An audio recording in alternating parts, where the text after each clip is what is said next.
Is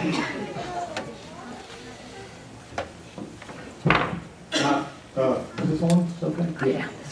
I trust all of you have gotten a good look at the invitation and the pictures out in the hallway, and a good showing that for 50 years Weight Watchers has not been a part.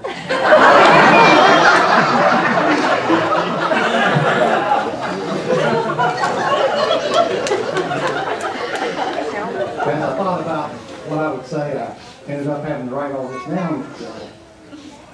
It's quite interesting.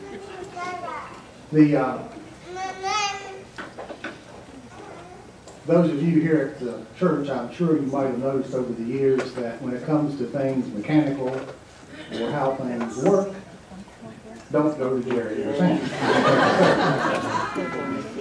As an example, when the recent storms came through on Friday night, the Directo storms came through, Barbara and I were out at dinner.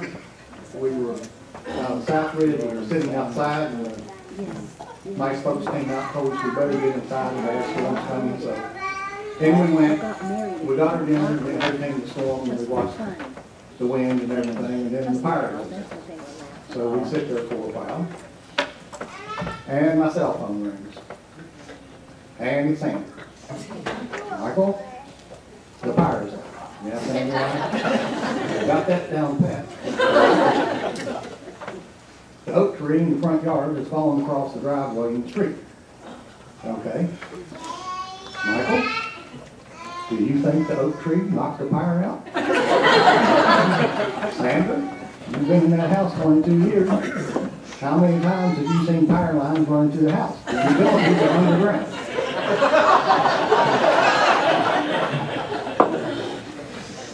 And then there was the day, and I believe it was the 4th of July holiday, we had a water leak, and the water coming out of the main line into the house and into the garage. So I get the call from Sandra, we have a water leak. So up I come, and we go back and investigate. Here comes the water line in the house, and then it makes a couple turns and goes to the shutoff valve. The leak is before you get to the shutoff valve. So here comes Jerry. He says, I turned the valve off right there. It's still leaking down here.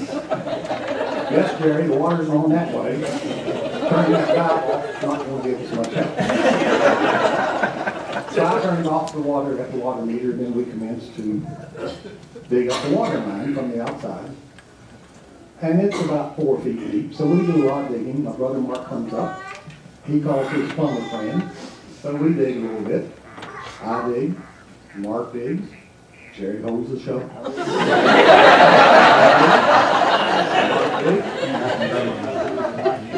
His plumber friend digs, Jerry holds the shovel. Sandra's doing a good job of bringing that water out. We get down, we get the line fixed, and I'm thinking about that, how good of a job Jerry did. And, you know, Jerry's got quite an exciting life. And as I think about that, I'm thinking, you know, he's got some good, exciting hobbies. Who else would sit at the train crossing, writing down the numbers on the call card? And I'm thinking, yeah, that would be a sight to see. Like that.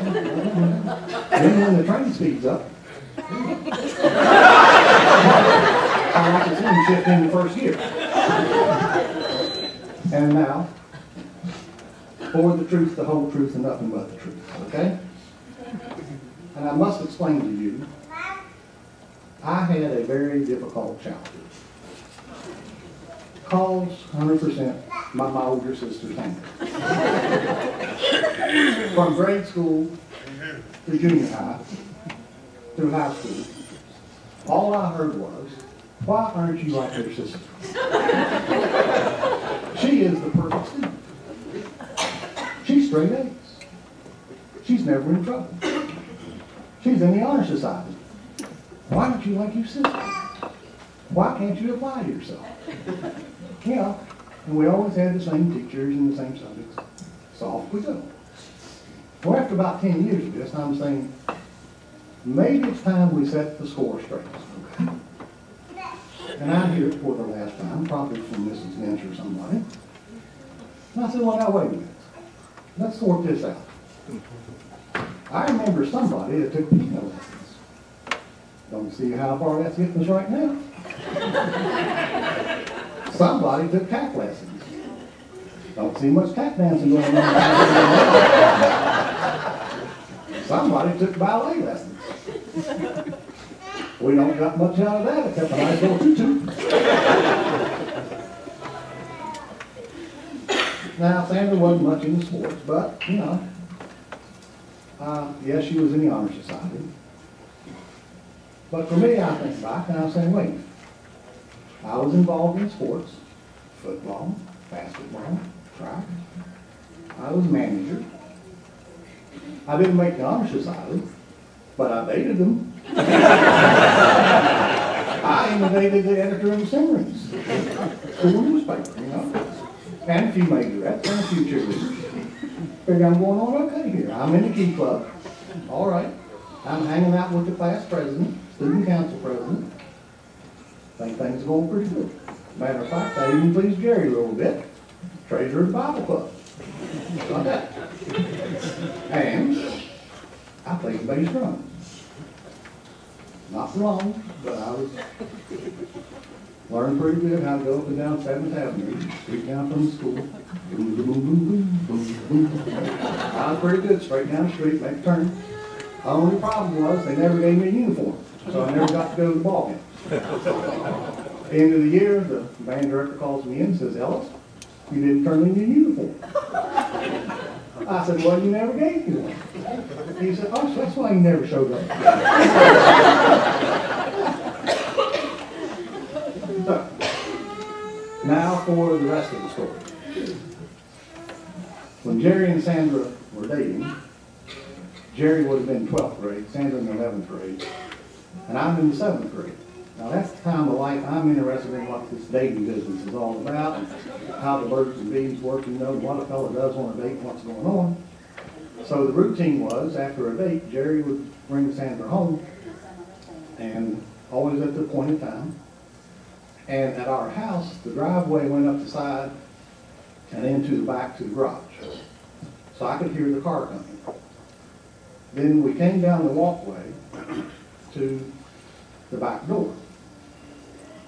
Now, Jerry and Sandra always stopped at the corner of the garage because if they came on down to the front porch, whatever they're doing when they're doing a good night, whatever, if somebody was in the kitchen, they could be seen. So they stopped at the corner of the garage, and beside the corner of the garage is this big hemlock tree. So if somebody's in the kitchen, they can't see past the hemlock tree.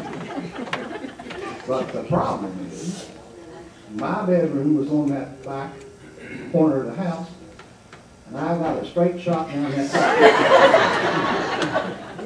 And I don't even have to get up out of bed. I just got to pop my head up, put the toe up, and I got a straight shot. Big windows. And the biggest problem was, they're standing underneath the light bulb. The corner of the house. So I'm saying, okay, how's the fellow doing about this and what's all going on? And they're sitting there, hush, good night. I can almost hear the window open, you know, but I'm not sure what's going on. So, but I'm learning a little bit and I'm interested. Then came one final night. I'd watched this for a while, thinking it was the same old routine. And then one final night, I'm up there. And all of a sudden I hear, Jerry Alderson! I said, ooh. What's going on here beside the uniform? So I say, it's time to get out of bed and go see what's going on. So downstairs I go. Sandra's coming in. I said, what did Jerry do? He knows what he did.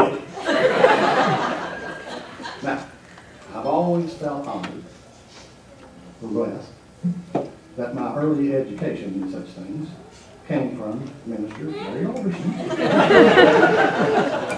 And I can't help somewhat to believe